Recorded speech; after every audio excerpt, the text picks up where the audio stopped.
মে দিবস উপলক্ষে রাজধানী পল্টনে কর্মসূচি পালন করছে বিভিন্ন সংগঠন। সেখানে আছেন সহকর্মী জিএম মাহমুদ, সরাসরি যুক্ত হচ্ছেন আমাদের সাথে। মাহমুদ, শ্রমিক সংগঠনগুলো কি কর্মসূচি করেছে আর এ দিবসে তাদের দাবিগুলো কি কি বিস্তারিত জানাবেন।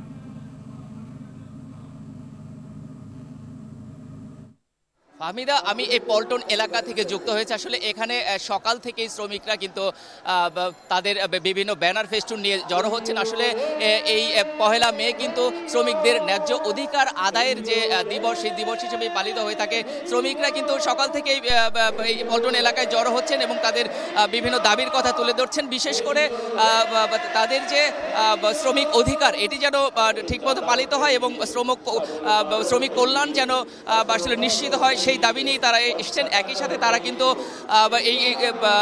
এই শ্রম সংস্কার কমিশনের যে সুপারিশ, সেই সুপারিশ যাতে বাস্তবায়িত হয় সেই কথাই কিন্তু তারা বলছেন। বিভিন্ন জায়গা থেকে কিন্তু শ্রমিকরা জড়ো হচ্ছেন, তাদের মাথায় কিন্তু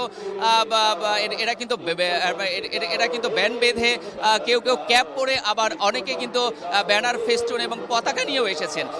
আসলে এই পহেলা মে দিবসটি শ্রমিকদের যে ন্যায্য দাবি এবং অধিকার, সেই বিষয়টি আসলে ফুটে ওঠে এবং আজও কিন্তু আমরা তার ব্যতিক্রম দেখছি না। বিভিন্ন জায়গা থেকে শ্রমিকরা পল্টন এলাকায় জড়ো হচ্ছে। আমরা সকাল থেকে আসলে এই অবস্থান করছি পল্টন এলাকায়। আমরা কিন্তু ঘুরছি বিভিন্ন জায়গায়, কিন্তু আমরা দেখেছি এভাবে ছোট ছোট মিছিল নিয়ে এরা কিন্তু অংশগ্রহণ করেছে পল্টন এলাকায়। এবং আপনাদেরকে জানিয়ে রাখি যে বাংলাদেশ জামায়াতে ইসলামী কিন্তু এই পল্টনে শ্রমিকদের মহাসমাবেশ ডেকেছে এবং সেখানেও কিন্তু তারা অংশ নিয়েছে।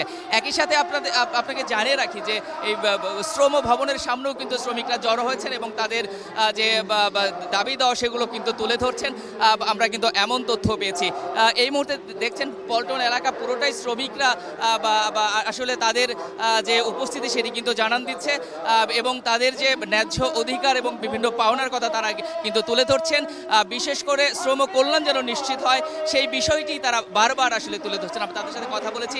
একটি মিছিল কিন্তু এই মুহূর্তে আপনারা দেখছেন যে শ্রমিক সমাবেশ সফল করার জন্য এরা কিন্তু যোগদান করছে এবং এদের হাতে কিন্তু বিভিন্ন প্ল্যাকার্ড এবং এরা কিন্তু ব্যানার নিয়ে এগোচ্ছে, দেখতেই পাচ্ছেন।